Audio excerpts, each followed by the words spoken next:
ஜென்மம் தாண்டி ஒன்ன தோளில் தாங்கணும்.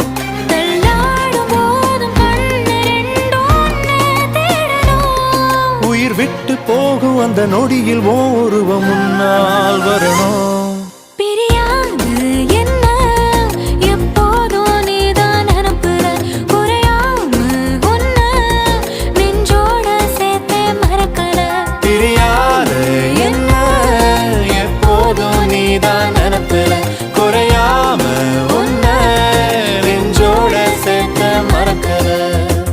ஏதேதோ ஆசை நெஞ்சில சொல்லத்தான் தெரியல, உன்னால கண்ணு தூங்கல, எதுக்குன்னு புரியல.